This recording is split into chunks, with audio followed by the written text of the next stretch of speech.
आज हम देखने वाले हैं किस तरीके से आप एसबीआई में अपना अकाउंट ओपन करने के लिए अपना अकाउंट ओपनिंग फॉर्म फिल कर सकते हैं। तो गाइस ये अकाउंट ओपनिंग फॉर्म आपको एसबीआई के किसी भी ब्रांच से आराम से मिल जाएगा। आपको वहाँ से ये अकाउंट ओपनिंग फॉर्म ले लेना है और जो इस अकाउंट को ओपन करने के लिए डॉक्यूमेंट चाहिए वो आपका आधार कार्ड और पैन कार्ड की एक फ़ोटोकॉपी चाहिए होगी और 2 पासपोर्ट साइज़ फ़ोटो की आपको ज़रूरत पड़ेगी। तो अब आइए देख लेते हैं इस फॉर्म को आपको किस तरीके से फिल करना है। तो सबसे पहले यहाँ पे आपसे डेट पूछी जा रही है, तो यहाँ पे आपको डेट लिख देनी है। डेट आपको उस दिन की लिखनी है जिस दिन आप फॉर्म को सबमिट करने जाएंगे ब्रांच में। ओके, अब यहाँ पे ब्रांच का नाम पूछा जा रहा है, तो जिस भी ब्रांच में आप अपना अकाउंट ओपन करवाने जा रहे हैं या ओपन करवाएंगे तो उस ब्रांच का नाम लिख देना है, जैसे कि मैंने लिख रखा है। ओके, तो अब आइए थोड़ा सा नीचे चलते हैं। अब यहाँ से आपसे अकाउंट टाइप पूछा जा रहा है, तो अकाउंट टाइप जो है हम नया अकाउंट ओपन कर रहे हैं तो यहाँ पे आपको न्यू के ऊपर टिक कर देना है।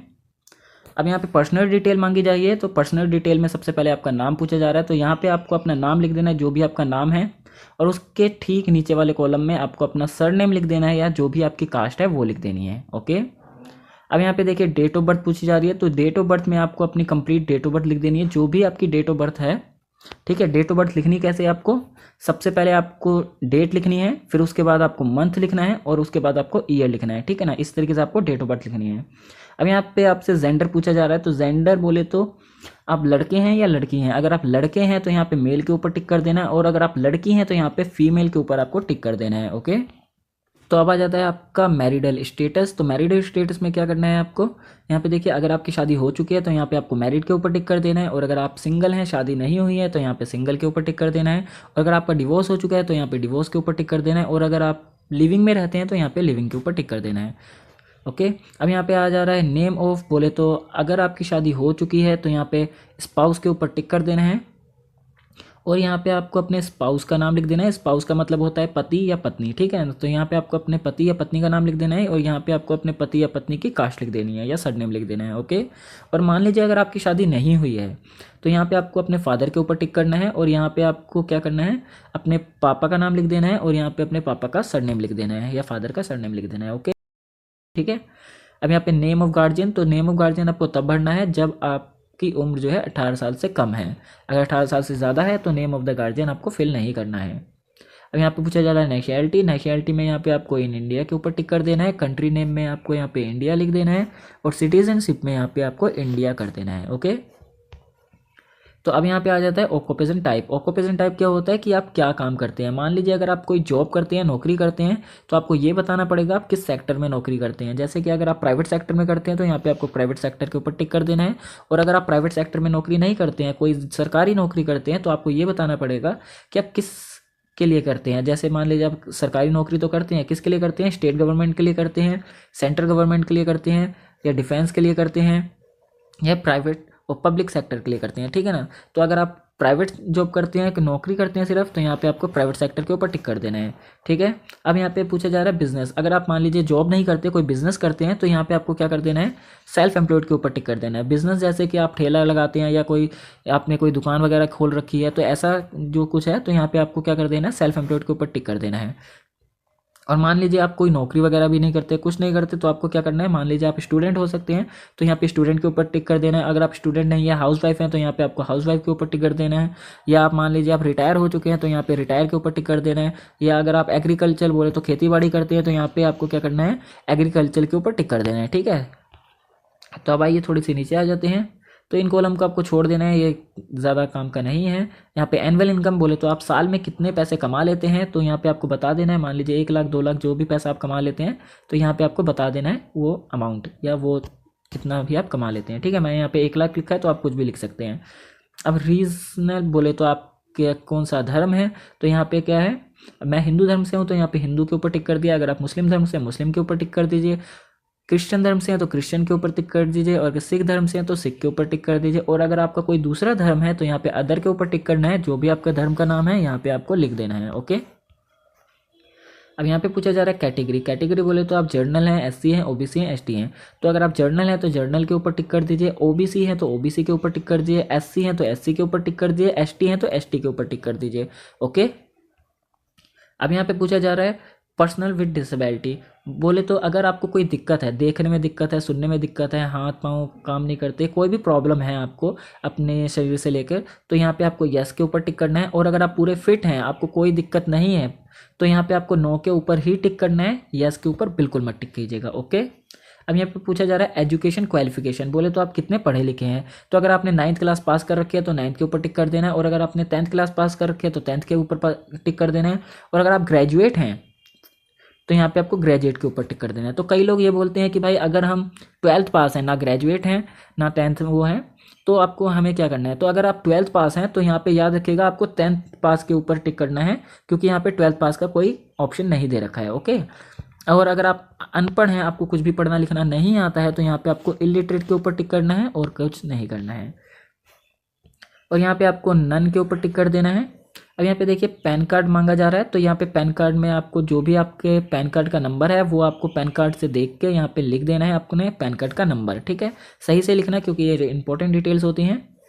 अब यहाँ पे आ जाता है कॉन्टैक्ट डिटेल, बोले तो आपका मोबाइल नंबर वगैरह मांगा जा रहा है, तो ठीक है। तो यहाँ पे आपको अपने मोबाइल नंबर पूरा कंप्लीट दे देना है, जो भी आपका मोबाइल नंबर है। याद रखिएगा मोबाइल नंबर आपको अपना ही देना है, किसी दूसरे व्यक्ति का बिल्कुल मत दीजिएगा। ईमेल आईडी, यहाँ पे भी आपको अपनी ईमेल आईडी लिख देनी है। अगर आपकी ईमेल आईडी है तो यहाँ पे लिख देना, अगर ईमेल आईडी नहीं है तो मत दीजिएगा, लेकिन किसी दूसरे व्यक्ति की मत दीजिएगा। ठीक है, देनी है अपने फैमिली में से दे सकते हैं, लेकिन अगर किसी दोस्त वगैरह की ईमेल आईडी बिल्कुल मत दीजिएगा। ओके। अब यहाँ पे पूछा जा रहा है एड्रेस प्रूफ, आइडेंटिटी प्रूफ, तो यहाँ पे आपको क्या करना है, इसके ऊपर टिक कर देना है proof of. Okay, Aadhaar card के ऊपर यहाँ पे टिक कर देना है। तो यहाँ पे टिक करने के बाद यहाँ पे देखिएगा इस आधार कार्ड का नंबर मांगा जा रहा है, तो जो भी आपके आधार कार्ड का नंबर है अपने आधार कार्ड से देखकर यहाँ पे आराम से अच्छे से लिख देना, गलत बिल्कुल मत लिखिएगा। और यहाँ पे इशू बाय UIDIA लिख देना है, जैसे कि मैंने लिख रखा है। ओके, इससे ज़्यादा कुछ नहीं करना है, इसे छोड़ दीजिए बाकी।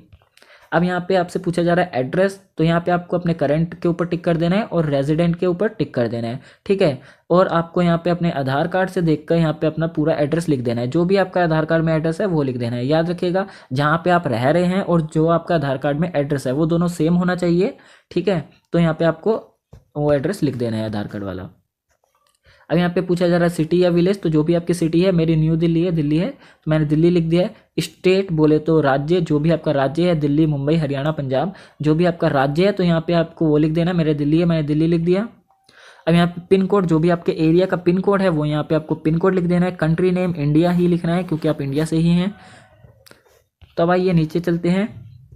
अब यहाँ पे पूछा जा रहा है कि आपका कोई दूसरा एड्रेस है या नहीं है। अगर आपका कोई दूसरा एड्रेस नहीं है तो यहाँ पे सेम एज करंट के ऊपर टिक कर देना है। ओके, यहाँ पे ज़्यादा कुछ नहीं करना है, बस इसके ऊपर आपको टिक कर देना है जैसे कि मैंने टिक कर रखा है। ओके, अब आइए नीचे चलते हैं। अब यहाँ पे देखिए गाइस, यहाँ पे आपको यस के ऊपर टिक करना है और यहाँ पे आपको अपना साइन कर लेना है। अगर आपको साइन करने नहीं आते हैं तो आपको अपना अंगूठा लगा देना है और यहाँ पे आपको अपनी एक पासपोर्ट साइज़ फ़ोटो लगा देनी है, जो भी जैसे कि मैंने आपको बताया था। यहाँ पे प्लेस में जो भी आपका प्लेस है वो लिख देना, मेरे दिल्ली है, मैंने दिल्ली लिख दिया। डेट में जो भी अभी डेट चल रही है वो यहाँ पे डेट लिख देनी है। मैंने गलती से 2023 लिख दिया है लेकिन 2025 है। तो इस तरीके से आपको अपनी डेट फिल कर लेनी है और यहाँ पे आपको कुछ नहीं करना है। तो अब आपका आ जाता है नेक्स्ट पेज। तो दोस्तों अब यहाँ पे क्या करना है, इसको जो है आपको छोड़ देना है, इसमें आपको कुछ नहीं करना है, ये ऑफिस वाले खुद भर लेंगे या बैंक वाले खुद भर लेंगे। अब यहाँ पे देखिए टाइप ऑफ अकाउंट आ रहा है, ठीक है ना। तो टाइप ऑफ अकाउंट में यहाँ पे आपको सेविंग अकाउंट के ऊपर टिक कर देना है। अब यहाँ पे आपसे मोड ऑफ ऑपरेशन पूछा जा रहा है, तो मोड ऑफ ऑपरेशन में आपको सेल्फ के ऊपर टिक कर देना है। सेल्फ बोले तो आप खुद ही इस अकाउंट को चलाएंगे और कोई दूसरा व्यक्ति इस अकाउंट को नहीं चलाएगा। अब आ जाता है सर्विस रिक्वायर्ड। सर्विस रिक्वायर्ड बोले तो कि आपको क्या क्या चीज़ें चाहिए बैंक की तरफ से। तो सबसे पहले आ जाता है एटीएम कार्ड। अगर आपको एटीएम कार्ड चाहिए तो यहाँ पे फर्स्ट एप्लीकेंट के सामने यस के ऊपर आपको टिक कर देना है। अब उस एटीएम कार्ड के ऊपर आपका क्या नाम रहेगा वो आपको बताना है। तो जो भी आप नाम रखना चाहते हैं एटीएम कार्ड के ऊपर वो लिख देना है। मेरा नाम जो है रोहित शर्मा है तो मैंने रोहित शर्मा लिख दिया, ठीक है ना। तो जो भी आपका नाम है आप अपना नाम लिख सकते हैं। अब पूछा जा रहा है आपको जो एटीएम कार्ड का टाइप है वो कौन सा चाहिए, रुपए, वीज़ा या मास्टर कार्ड। तो नॉर्मली रुपए कार्ड जो होता है नॉर्मली अच्छा होता है, ठीक ठाक माना जाता है, तो मैंने रुपए के ऊपर टिक कर दिया। अब यहाँ पे पूछा जा रहा है क्या आपको चेकबुक चाहिए या नहीं चाहिए। तो भाई मेरे को चेकबुक चाहिए तो यहाँ पे मैंने टिक कर दिया। अगर आपको नहीं चाहिए तो यहाँ पे आप नो पे टिक कर देना, ठीक है ना। अब यहाँ पे पूछा जा रहा है एसएमएस अलर्ट। एसएमएस अलर्ट बोले तो जैसे कि अगर आपके मतलब अकाउंट से पैसे कटें या पैसे आएँ तो आपके मोबाइल पे उसका एसएमएस आए या ना आए। अगर आप चाहते हैं उसका एसएमएस आए तो यहाँ पे आपको येस कर देना है, और अगर आप चाहते हैं एसएमएस वगैरह ना आए तो यहाँ पे आपको नो कर देना है, ठीक है। तो मेरी मानिए तो इसके ऊपर टिक कर देना। अब यहाँ पे पूछा जा रहा है अगर आपको पासबुक चाहिए या नहीं चाहिए, तो पासबुक तो भाई सबको चाहिए होती है, तो हमें भी चाहिए, तो इसलिए यहाँ पे आपको यस के ऊपर टिक कर देना है।